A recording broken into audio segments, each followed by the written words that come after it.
प्यारे दोस्तों नमस्कार। और आज के वीडियो में हम हिंदी साहित्य के इतिहास के 81 प्रश्न पढ़ने जा रहे हैं। और दोस्तों, आप चाहे फर्स्ट ग्रेड की तैयारी कर रहे हो, चाहे सेकंड ग्रेड की तैयारी कर रहे हो, चाहे नेट की तैयारी कर रहे हो, दोस्तों जहाँ कहीं भी सिलेबस में हिंदी साहित्य का इतिहास है और उसकी परीक्षा आप दे रहे हैं तो ये प्रश्नोत्तर आपके लिए काफी महत्वपूर्ण है। दोस्तों, उन लोगों के लिए कोई महत्वपूर्ण नहीं है जिन लोगों को पढ़ना ही नहीं है। इसके अलावा दोस्तों, वीडियो पूरा देख करके निष्कर्ष निकाल करके आप बताइएगा कि वीडियो के प्रश्न आपको अच्छे लगे या नहीं लगे। 1 या 2 मिनट देख करके आप निर्णय न करें। सारे प्रश्नोत्तर को देखें और देखने के बाद आप कमेंट में जो सबसे अच्छा प्रश्न आपको लगा, कितने नंबर का प्रश्न आपको अच्छा लगा, वो आप कमेंट में जरूर लिखें तो बहुत खुशी होगी।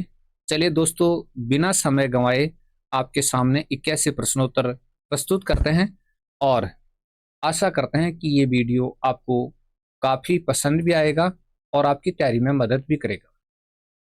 हिंदी का पहला समाचार पत्र कौन सा था? उदंत मार्तंड हिंदी का पहला समाचार पत्र था। उदंत मार्तंड का प्रकाशन कहाँ से होता था? उदंत मार्तंड जो समाचार पत्र है उसका प्रकाशन कहाँ से होता था? कोलकाता से। नेक्स्ट, उदंत मार्तंड के संपादक कौन थे? तो श्री जुगल किशोर इसके संपादक थे उदंत मार्तंड के। नेक्स्ट, हरिश्चंद्र मैगजीन का संपादन किसने किया? हरिश्चंद्र मैगजीन का संपादन भारतेंदु हरिश्चंद्र ने किया था। हरिश्चंद्र मैगजीन का संपादन। किस नाटककार ने अपने नाटकों के लिए रंगमंच को अनिवार्य नहीं माना है? ये कौन से नाटककार ऐसे थे जिन्होंने नाटकों के लिए रंगमंच को अनिवार्य नहीं माना? तो ये दोस्तों थे जयशंकर प्रसाद। हिंदी साहित्य की कौन सी रचना की सबसे ज्यादा टीकाएं लिखी गई? कौन सी रचना थी जिसकी ज्यादा टीकाएं लिखी गई? तो बिहारी सतसई थी जिसकी सबसे ज्यादा टीकाएं लिखी गई। तो बहुत तेज रफ्तार से पढ़ लेते हैं दोस्तों, ज्यादा ज्ञान देने की आवश्यकता नहीं है क्योंकि आप तैयारी करते हैं तो आप स्वयं ही समझ जाते हैं प्रश्न को। गाथा या गाह कहने से किस लोक प्रचलित काव्य भाषा का बोध होता है? तो गाथा या गाह कहने से किस लोक प्रचलित काव्य भाषा का बोध होता है? तो ये प्राकृत का बोध होता है। गोदान उपन्यास के उपन्यासकार कौन है? मुंशी प्रेमचंद हैं, प्रसिद्ध उपन्यास है इनका। नेक्स्ट, पृथ्वीराज रासु की रचना किसने की? चंद बरदाई ने पृथ्वीराज रासु की रचना की थी। चंद बरदाई किसके दरबारी कवि थे? पृथ्वीराज चौहान के दरबारी कवि थे चंद बरदाई। चिंतामणि के रचयिता कौन थे? चिंतामणि नाम की रचना और इसके रचनाकार थे आचार्य रामचंद्र शुक्ल। चिंतामणि के कितने भाग हैं? चिंतामणि जो ग्रंथ है इसके कितने भाग हैं? दोस्तों 4 भाग हैं चिंतामणि के। भाव या मनोविकारों से संबंधित यह रचना है।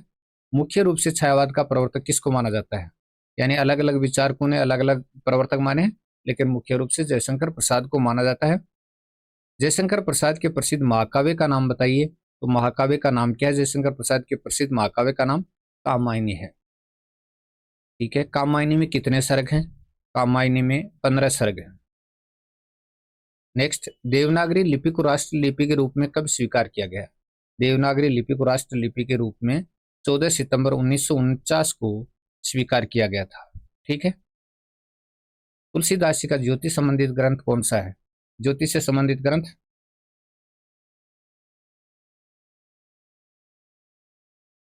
तो तुलसीदास जी का ज्योतिष से संबंधित ग्रंथ है रामाज्ञा प्रश्नावली। रामाज्ञा प्रश्नावली है। ठीक है। देवताओं की लिपि किस लिपि को कहा गया है? देवनागरी लिपि को देवताओं की लिपि कहा गया है। देवनागरी लिपि का विकास किस लिपि से हुआ है? देवनागरी लिपि का विकास ब्राह्मी लिपि से हुआ है दोस्तों, ब्राह्मी लिपि से।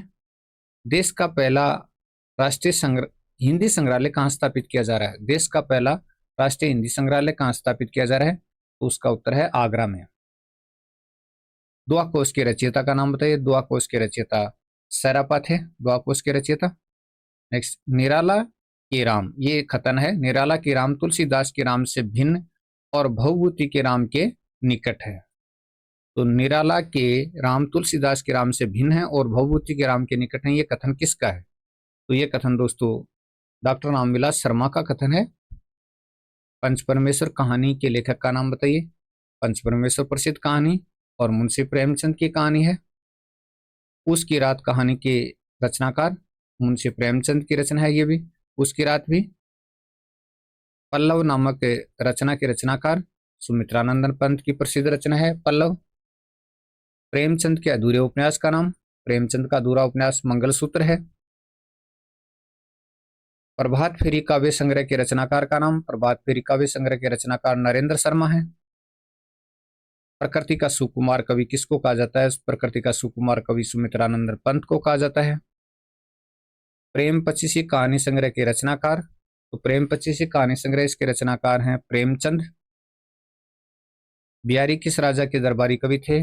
बिहारी जयपुर नरेश मिर्जा राजा जयसिंह के दरबारी कवि थे। ठीक है। मतीराम किस राजा के आश्रित कवि थे? बूंदी नरेश महाराज भाव सिंह के आश्रित कवि थे मतीराम। बैताल पचीसी के रचनाकार कौन थे? बैताल पचीसी के रचनाकार सूरती मिश्र थे बैताल पचीसी के रचनाकार।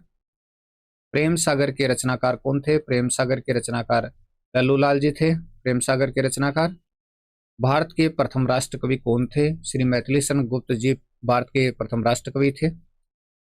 भारतीय संविधान में हिंदी को दर्जा दिया गया है, भारतीय संविधान में हिंदी को राजभाषा का दर्जा दिया गया है। भूषण का लक्षण व अलंकार ग्रंथ कौन सा है? शिवराज भूषण है भूषण का लक्षण व अलंकार ग्रंथ। भूषण किस रस के कवि थे? वीर रस के कवि थे भूषण। मजदूरी और प्रेम निबंध के रचनाकार का नाम बताइए। मजदूरी और प्रेम निबंध सरदार पूरण सिंह जी का प्रसिद्ध निबंध है मजदूरी और प्रेम। महादेव वर्मा की किस रचना को ज्ञानपीठ पुरस्कार मिला? कौन सी रचना थी जिसको ज्ञानपीठ पुरस्कार मिला? यामा को। मैथिल कोकिल किसे कहा जाता है? मैथिल कोकिल विद्यापति को कहा जाता है मैथिल कोकिल।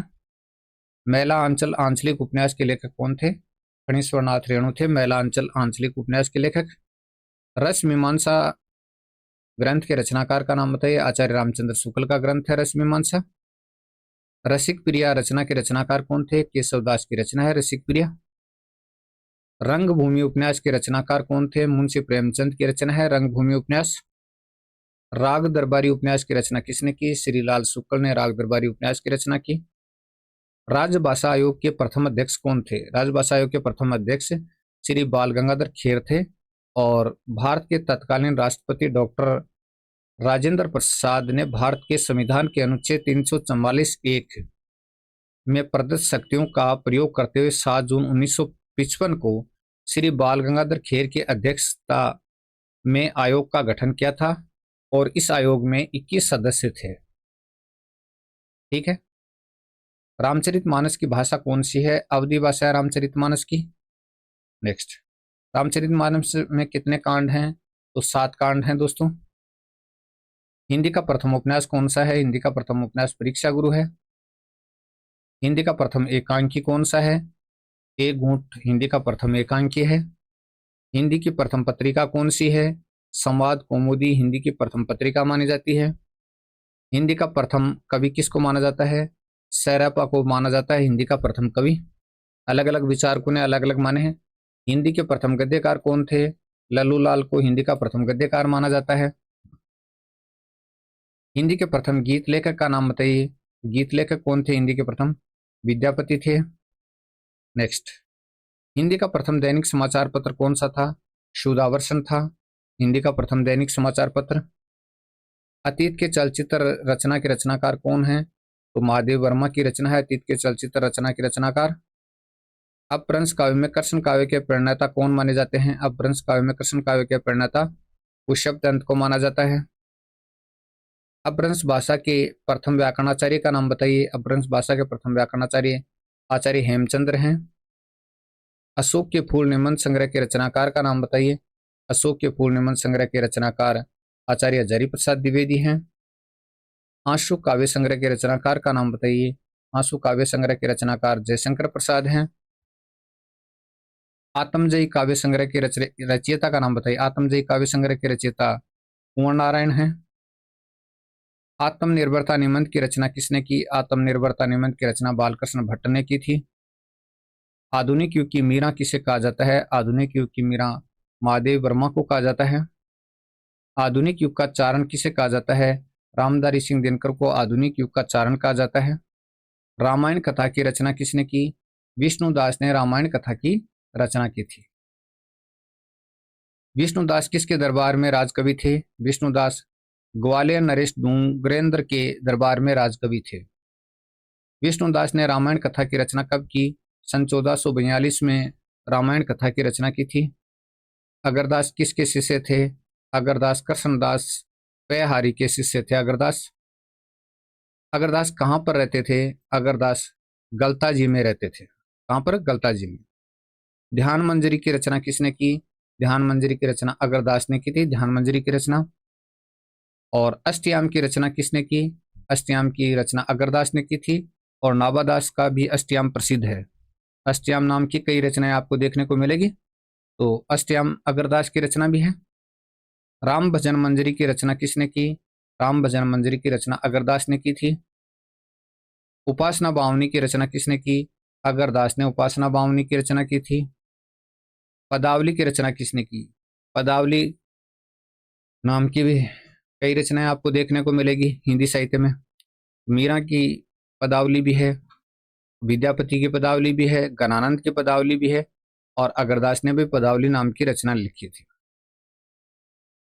हितोपदेश भाषा, हितोपदेश उपाख्यान बावनी के रचनाकार कौन थे? हितोपदेश भाषा या हितोपदेश उपाख्यान बावनी के रचनाकार कौन थे? अगरदास की रचना है। ठीक है। अगरदास की रचना ध्यान मंजरी में किसका चित्रण किया गया है? ध्यान मंजरी में किसका चित्रण किया गया है? अगरदास की रचना ध्यान मंजरी में भगवान श्री राम और उनके भाइयों का चित्रण किया गया है। ध्यान मंजरी में कितने पद हैं? ध्यान मंजरी में 69 पद हैं। ध्यान मंजरी में 69 पद हैं। अगरदास की किस रचना में भगवान श्री राम और सीता जी के दाम्पत्य प्रेम का वर्णन है? भगवान श्री राम और सीता जी के दाम्पत्य प्रेम का वर्णन अष्टयाम नाम की रचना में है। राम भक्ति काव्य में रसिकता का समावेश करने वाले कौन थे? राम भक्ति काव्य में रसिकता का समावेश करने वाले अगरदास थे। अगरदास के काव्य की भाषा कौन सी है? अगरदास के काव्य की भाषा ब्रज भाषा है। अपभ्रंश का वाल्मीकि किसको कहा जाता है? स्वयंभू को कहा जाता है अपभ्रंश का वाल्मीकि। ठीक है। हिंदी की आदि कवियत्री किसको कहा जाता है? हिंदी की आदि कवियत्री मीराबाई को कहा जाता है। पौमचर्यु की रचना किसने की? पौमचर्यु की रचना स्वयंभू ने की थी। पौमचर्यु की रचना। मीराबाई की रचनाओं के नाम बताइए। मीराबाई की रचनाएं काफी जो प्रसिद्ध हैं, राग गोविंद, मीरा का मल्लहार, नरसिंह जी को मायरो, फुटकर पद, राग सोरठा, गीत गोविंद की टीका, ये मीराबाई की रचनाएं हैं। और साथ ही मीरा पदावली। हिंदी साहित्य का इतिहास पुस्तक के रचयिता का नाम बताइए। बहुत ही महत्वपूर्ण प्रश्न और सबको आता है। हिंदी साहित्य का इतिहास पुस्तक के रचयिता का नाम है आचार्य रामचंद्र शुक्ल। तो दोस्तों, ये थे 81 प्रश्न और बहुत ही कम समय में आपने 81 प्रश्न पढ़े। दोस्तों, मेरे में एक ही कमी है कि मैं आपको ए बै से द में उलझा करके समय व्यतीत नहीं करता, लेकिन आप लोग फिर भी मेरे वीडियो नहीं देखते हो, कोई बात नहीं। लेकिन दोस्तों, तैयारी का मेथड सही यही है।